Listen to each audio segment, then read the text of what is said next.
It's exciting. We'll cover it all with Jesse Ventura. Always great to hear his voice and have him on with us. But I want to, first off, get your take on the fact that the entire political spectrum is turning against the left-right Republican-Democratic system. That's exactly what your book before last called for, Governor.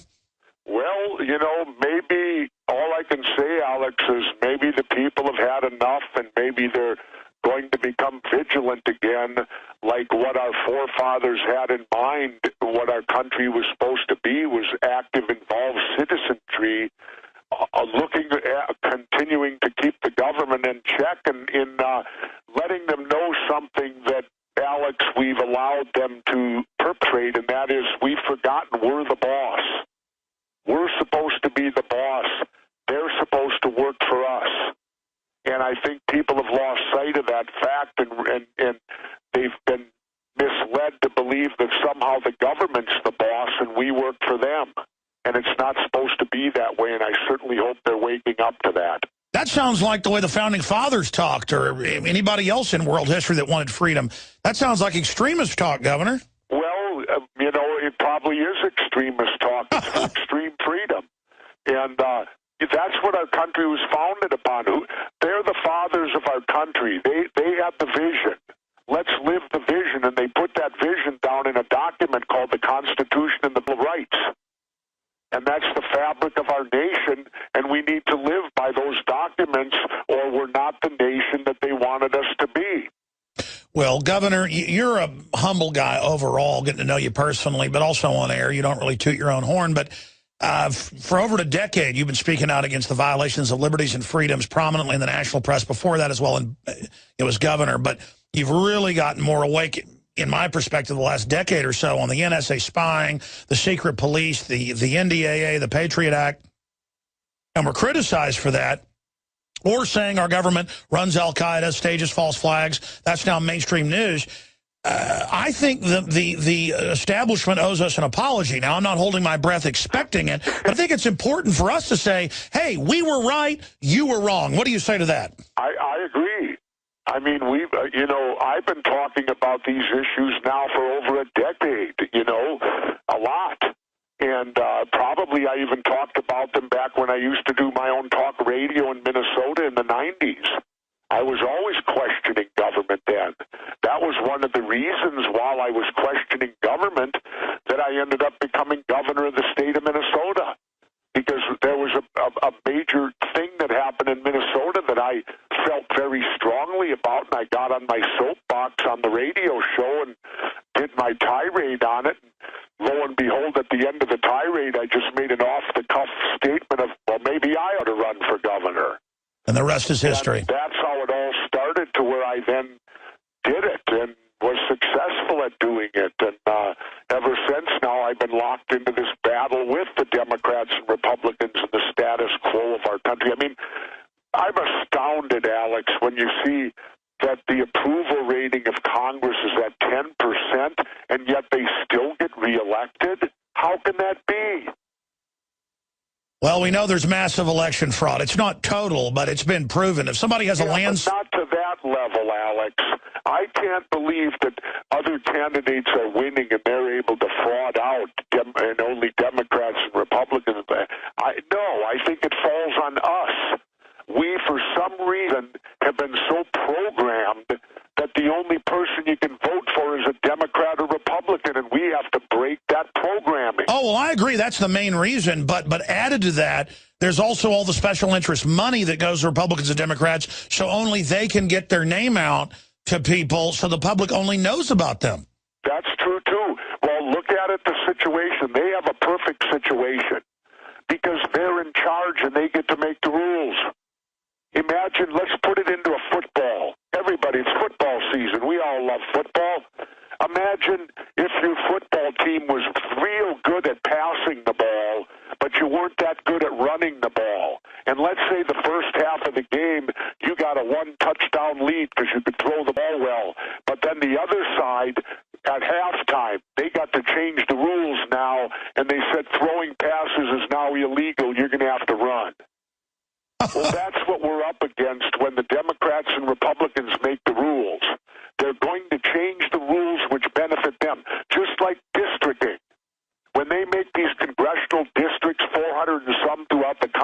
The gerrymandering. There is only a handful that are even competitive. They already know the Republican's going to win here and the Democrat's going to win there, and they make the districts accordingly. So they share power like the mafia. End up with 30-year career politicians.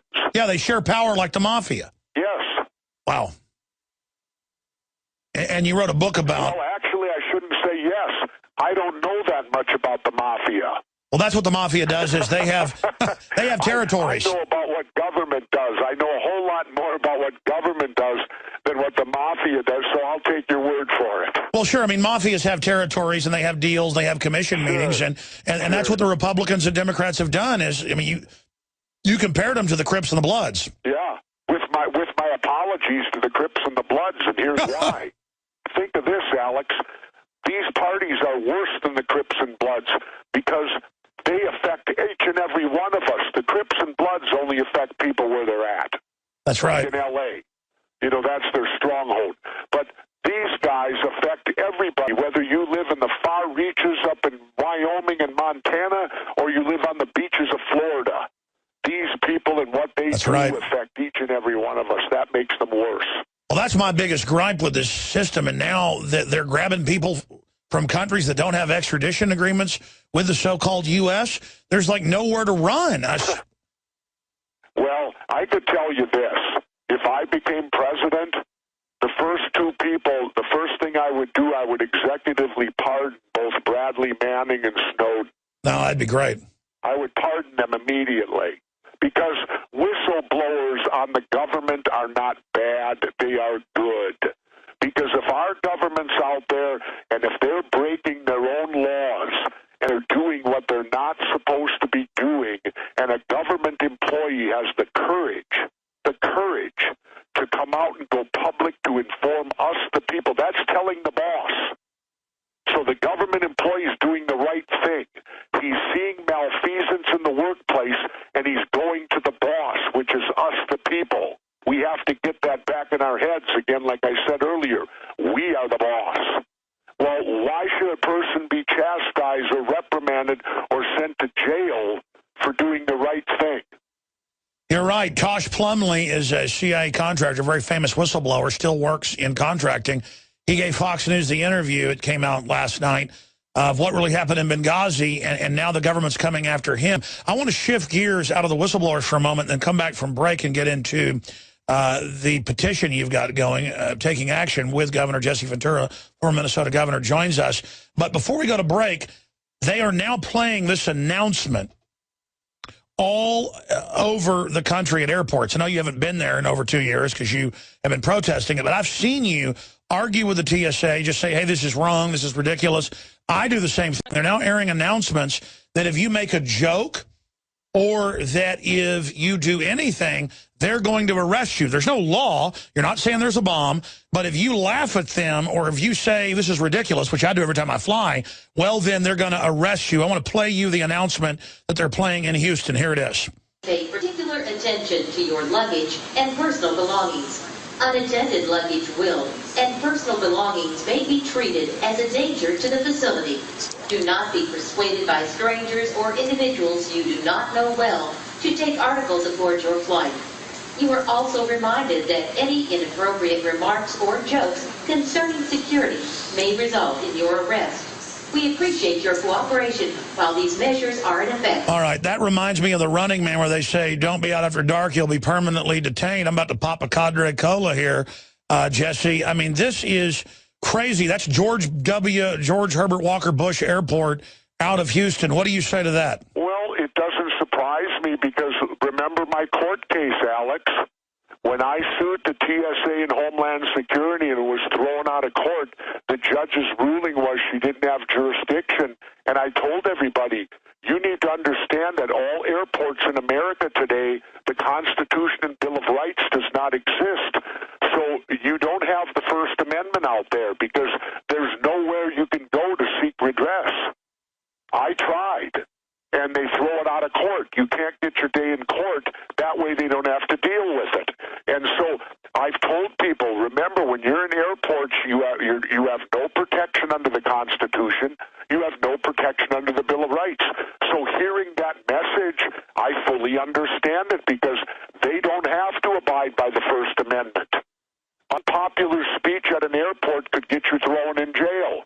And that's what the First Amendment is supposed to grant us, to protect unpopular speech, because popular speech, needless to say, does not need protecting.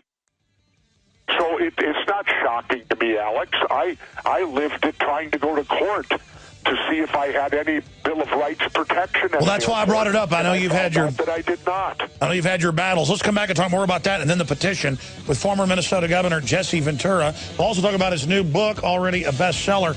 I got to say, one of the best and up-to-date JFK books I've ever read, and it ties it into everything that's happening now. This is the book to get. We'll tell you about it on the other side.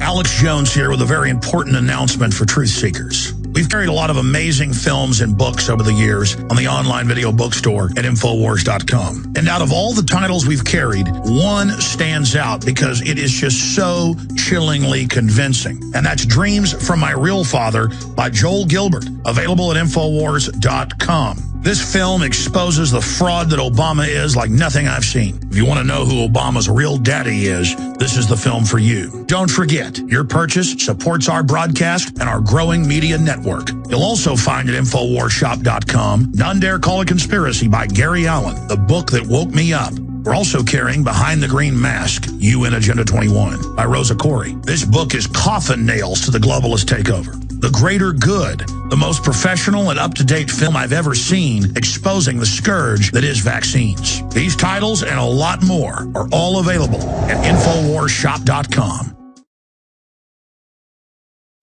Folks, Alex Jones here, talking to Jesse Ventura, former Minnesota governor, best-selling author. The new book, They Killed Our President, available at InfoWarsStore.com and fine bookstores everywhere.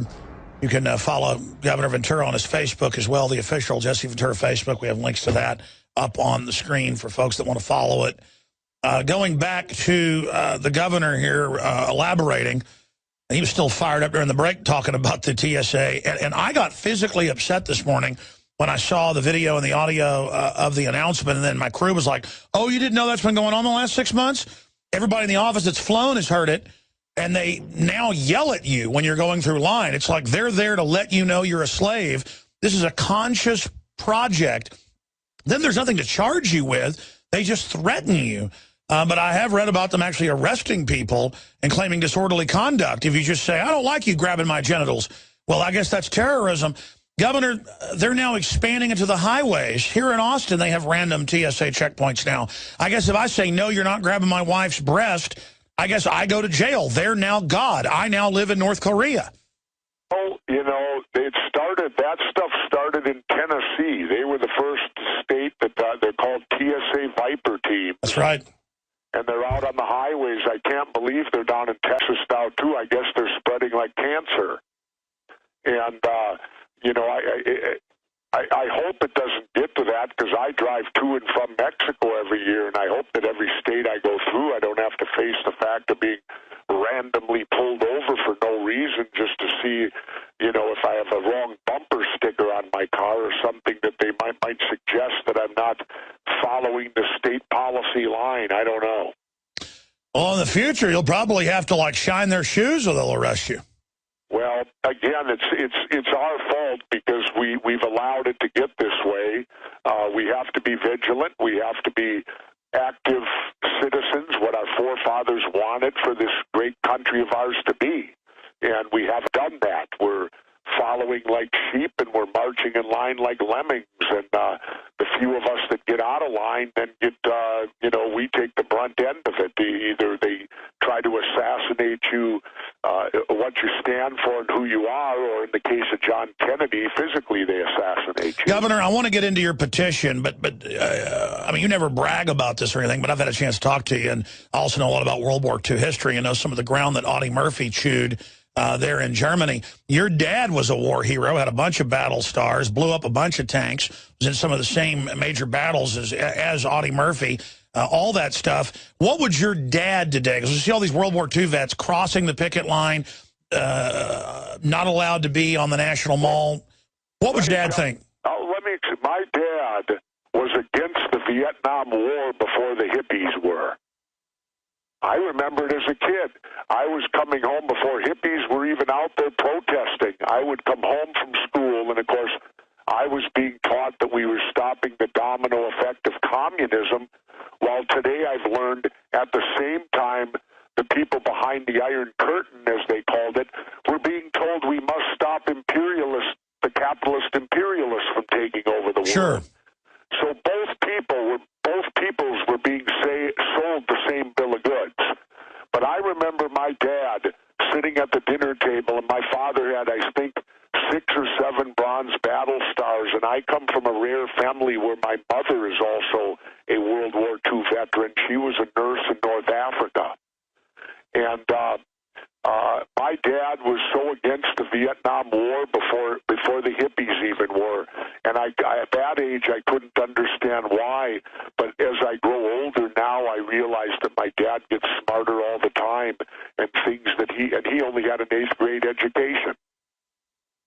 Well, he'd be proud of what you're doing now. Just the image of World War II vets being arrested, and they're just arresting people at the Grand Canyon, and when tourists pull in, they're pointing guns at them. I mean, the government's crazy.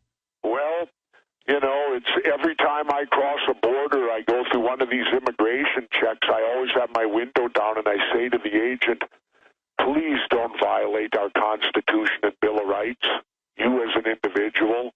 I appeal to them.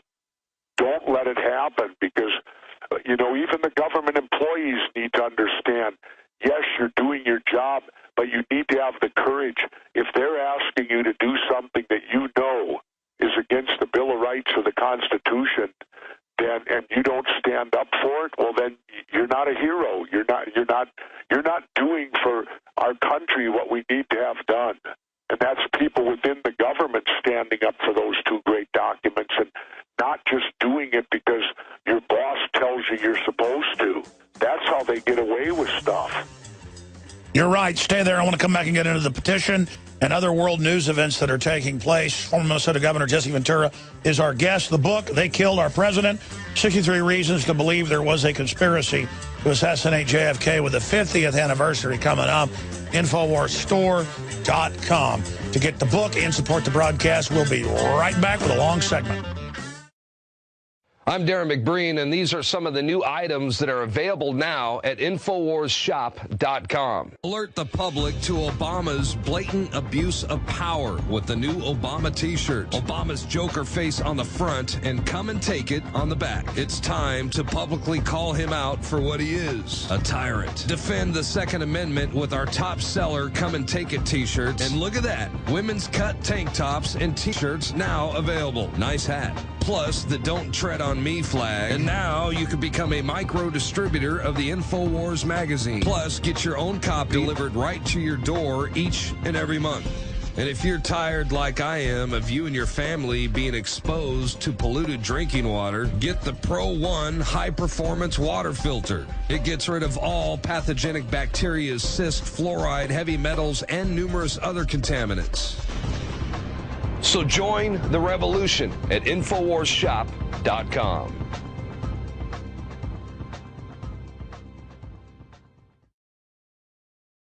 Former Minnesota Governor Jesse Ventura is our guest, and now I want to get into the main reason he's here, this petition he's gotten behind and he's promoting, that he wants to get millions of signatures for.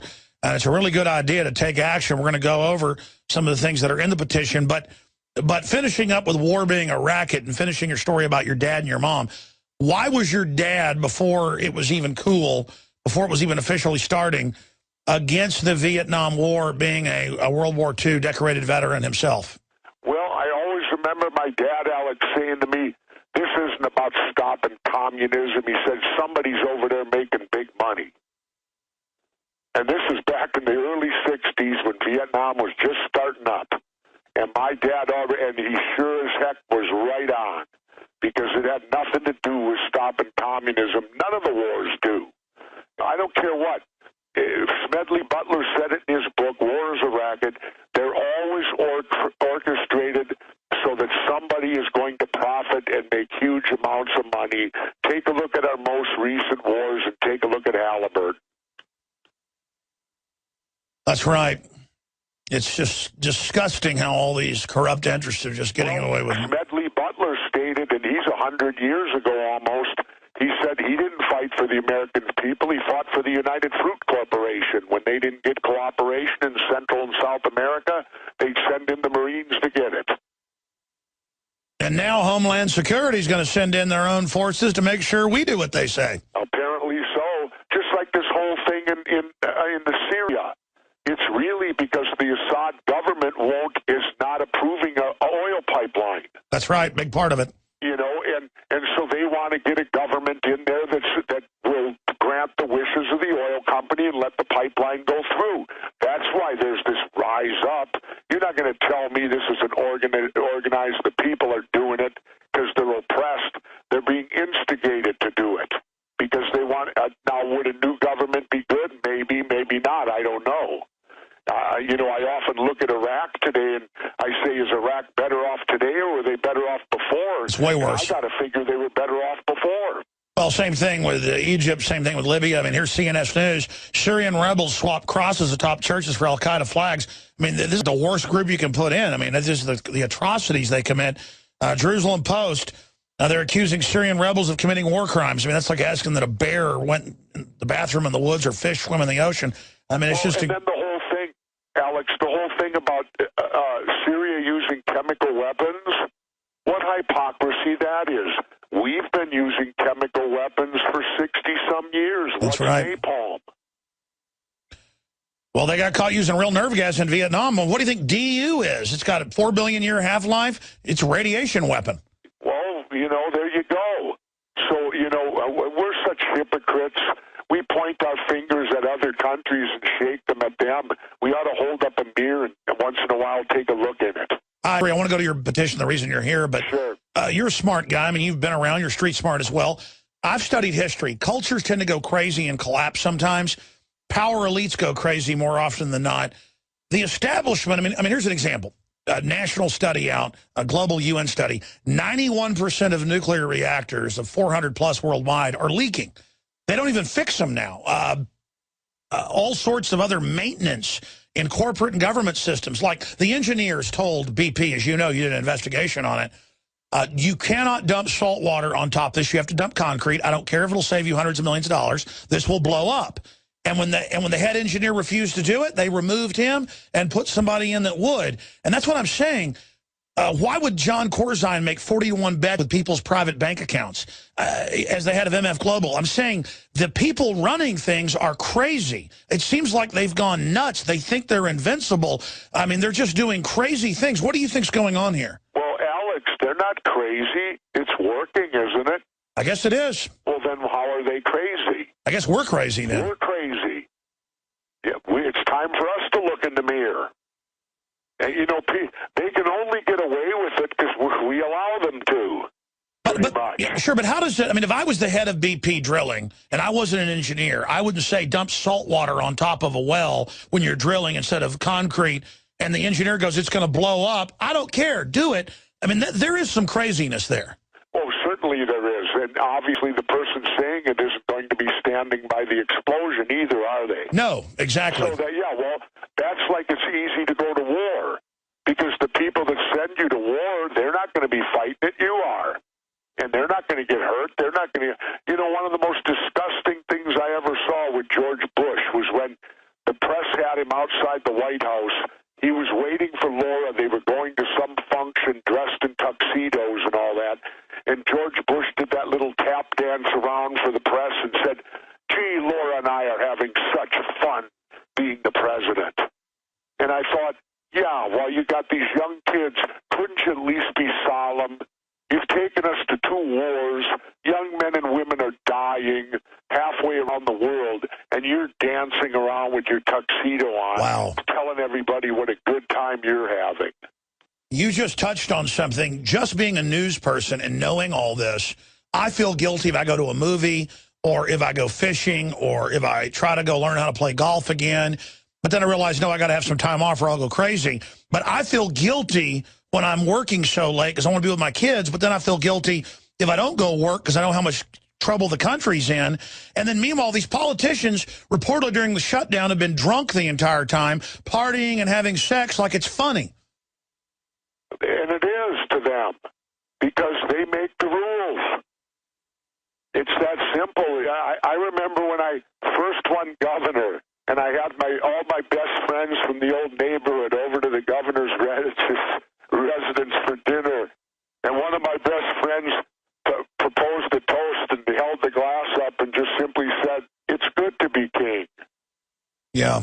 You know, and we were doing it laughingly because here's a kid from the old neighborhood. How the hell could he become the governor? And here we are sitting in the governor's residence eating dinner, which none of my friends ever believed they'd do in their lifetime.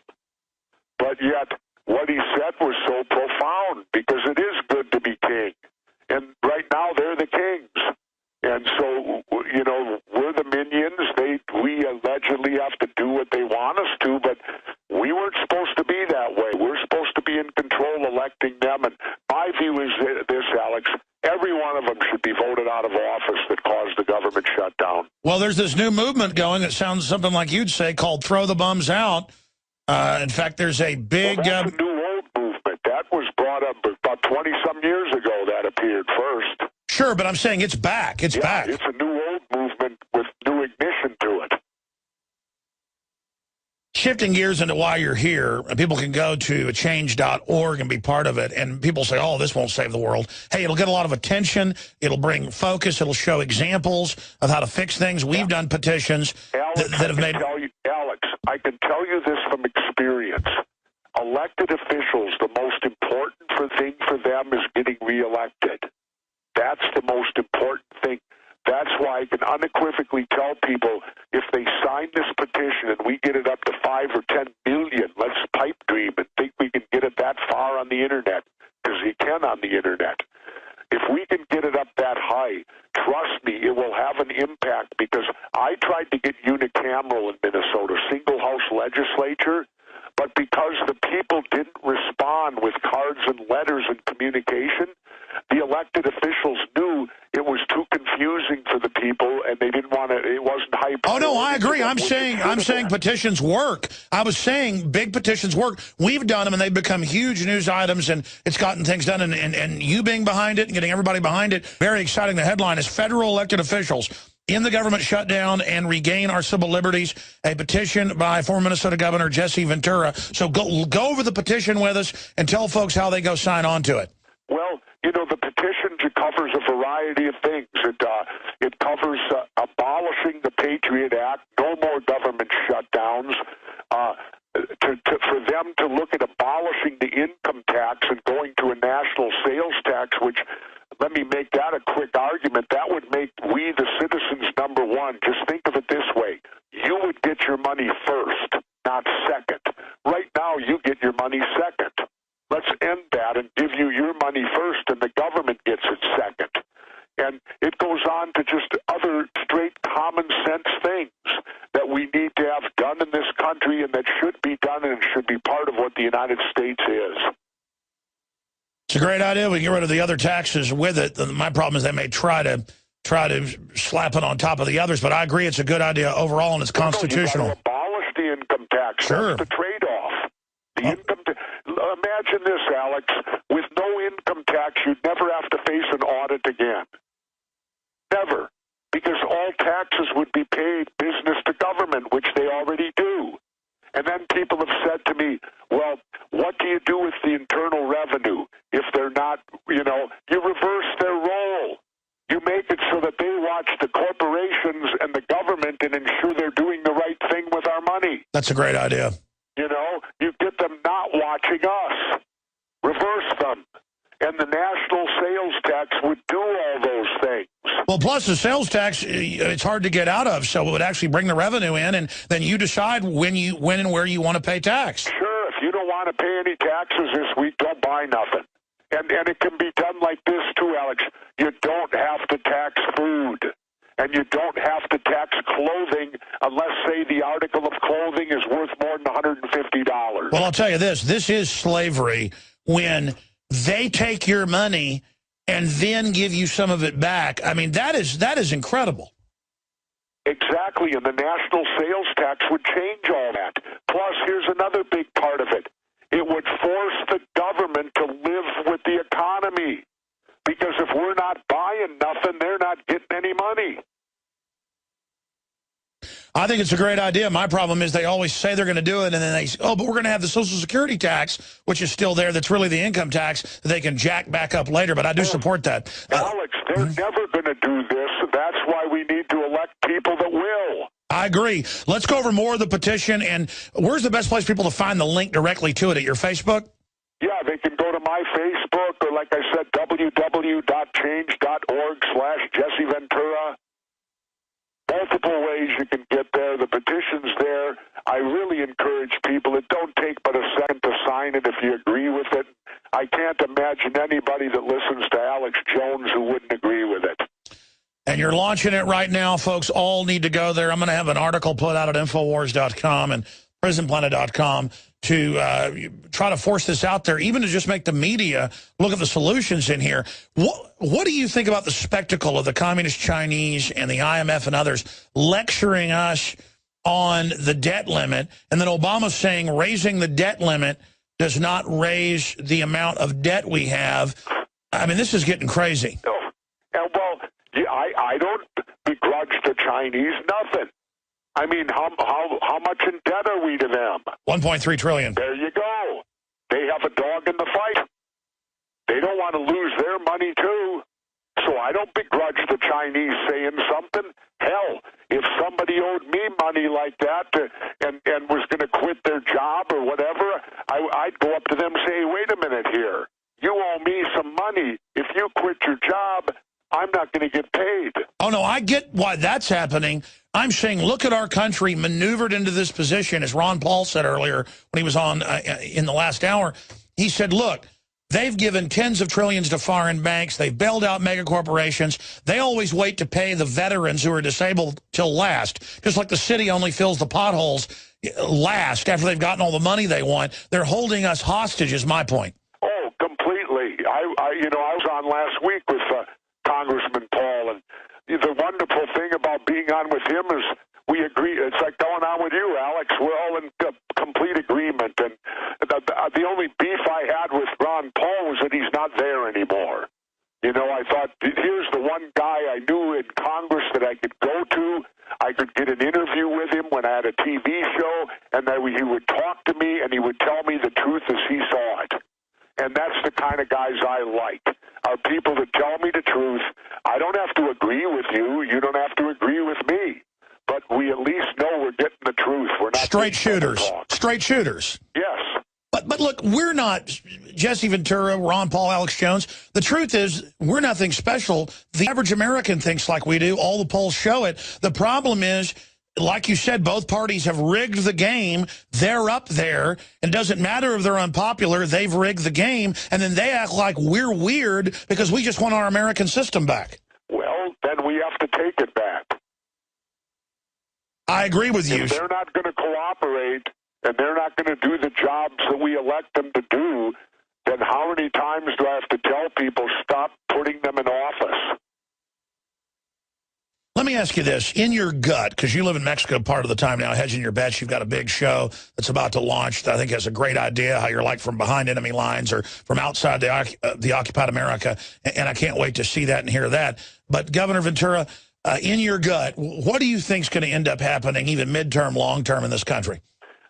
I don't know. I always believe the American dream that no matter what will prevail because we're the greatest experiment that's ever happened on the planet Earth as far as governing goes. I always want to cling to that dream that it shall never, disappear. But, the reality is that what I'm seeing out there and things that are happening and freedoms in the middle class being destroyed, because the great thing about the United States that made it different from every country was the middle class. And you can see the complete assault on the middle class. I'm not sure if the middle class exists anymore right now. Because kids go to school now and they begin their lives, $35,000 in debt minimum? That's right. It's a rigged game, and the middle class, they say, is about 20% of what it was in the 50s, and it's about to be gone. And that's what I fear, Alex, as I look at it. It's much the same as when you look at a species of animals where pretty soon that species no longer exists. They almost did it with the gray whale. Now they're almost doing it with elephants and rhinos over ivory. We may never see another elephant or rhino on the planet, so I urge people, don't buy ivory. So it may be the end of men, the end of America, the end of John Wayne, and when Jesse Ventura goes, the end of freedom. Well, we know one thing, John Wayne may be ending, and I'm happy on one account. You know what that is? What's that? Are we choosing our own destiny, or has it been pre-selected for us? As we've moved through history, every great leader has had to understand the potential of information. Billions of dollars have been spent, privately and publicly, looking at how to tap into your psyche. From compulsory state education to the Hollywood media brainwashing machine, we are kept in perpetual bondage to the ideas that shape our actions. When somebody obscures that feedback loop between you observing and testing it out and verifying it, they can take total control of your awareness. All of this is happening so fast, you need to be ahead of the game. How to engineer the opinion of the American people so that they would not only endorse but demand a war. Oh, there's another one. Another plane just hit. State of Mind, because there's a war on for your mind. Get your copy of State of Mind, the movie, at Infowars.com. And remember, every order at InfoWarsStore.com receives a free Citizen Rulebook.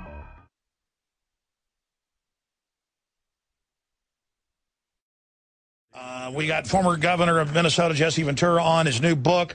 We sell it. It's excellent. They killed our president. Very powerful book, InfoWarsStore.com, or bookstores everywhere. But getting it from us obviously supports us and the governor's important work as well, and free speech in this country that's under attack with the whistleblowers. But Ventura said he'd love to come on sometime and have people that disagree call in.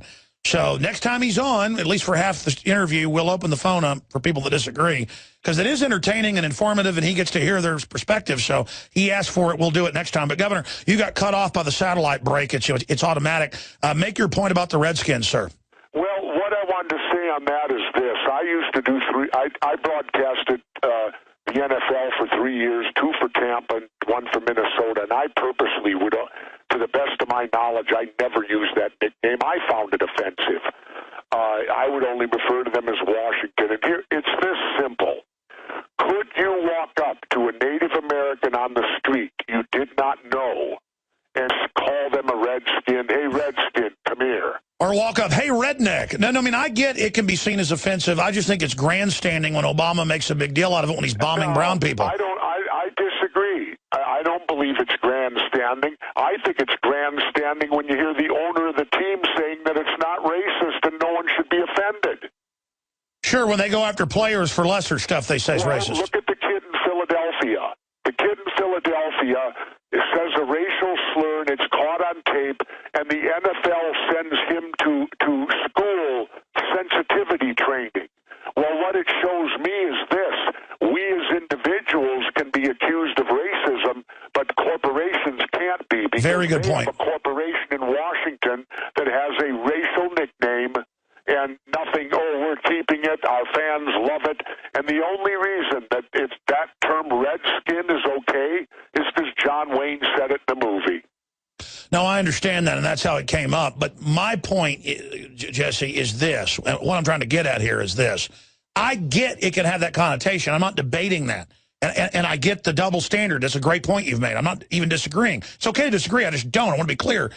My issue is Obama running al-Qaeda, bombing and killing all these brown-skinned people, destabilizing Africa. He brings it up because it makes him look good to divert off into racial issues. I get your point. Well, remember, though, now, Alex, his are for national security. Oh, of course, exactly. So I'm sure you can you can say a racist thing with national security, too. Of course. And have it put. No, my thing is the NFL should do the right thing. Come on.